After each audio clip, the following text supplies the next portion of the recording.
माता पिता का नाम रोशन। गांव का एक सीधा सादा लड़का था रवि। उसका जन्म एक बेहद गरीब परिवार में हुआ था। पिता खेतों में मजदूरी करते और माँ घरों में बर्तन मांजती।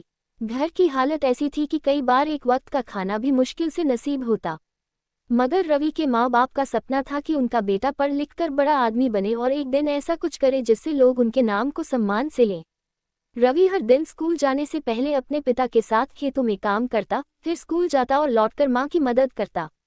गांव के बच्चे उसका मजाक उड़ाते थे, अरे मजदूर का बेटा क्या अफसर बनेगा। मगर रवि को माँ की आंखों में एक उम्मीद दिखाई देती थी और वही उसकी ताकत बन गई। रात रात भर लालटेन की रोशनी में पढ़ता रहा। पुरानी किताबें, टूटी स्लेट और बिना जूते के स्कूल जाना, ये सब उसके लिए आम था। मगर कभी हार नहीं मानी। 11वीं कक्षा में रवि ने पूरे जिले में टॉप किया।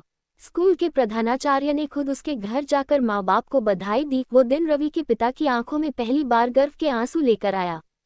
गांव के लोग जो उसे ताना मारते थे, वही अब पीठ थपथपा रहे थे। रवि को आगे की पढ़ाई के लिए स्कॉलरशिप मिली। शहर में जाकर उसने इंजीनियरिंग की पढ़ाई शुरू की। नए माहौल, नए लोग, सब कुछ नया था। मगर रवि ने अपने संघर्ष नहीं भूले। रात में वह पार्ट टाइम नौकरी करता, दिन में कॉलेज जाता। कई बार भूखा भी सोया, मगर माँ की कही बात हर रात कानों में गूंजती, बेटा हमारे लिए नहीं तो अपने सपने के लिए लड़। 4 साल बाद रवि ने कैंपस में इंटरव्यू दिया और देश की सबसे बड़ी मल्टीनेशनल कंपनी में उसका सिलेक्शन हो गया। पहली सैलरी से उसने अपने माँ बाप के लिए एक नया घर बनवाया, ईंट सीमेंट नहीं, बल्कि माँ बाप के सपनों से बनी दीवारें। कुछ साल बाद रवि को अमेरिका में कंपनी की तरफ से बुलावा आया। एयरपोर्ट पर उसने अपने माँ बाप को पहली बार हवाई जहाज में बैठाया। फ्लाइट में माँ बार बार खिड़की से नीचे देखती और कहती, कभी सोचा न था कि मजदूरी करने वाले हाथ एक दिन आसमान में उड़ेंगे।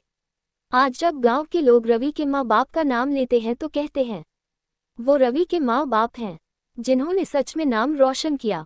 गरीबी, मजाक और मुश्किलें आपको रोक नहीं सकती अगर आप में जुनून और माँ बाप का आशीर्वाद हो।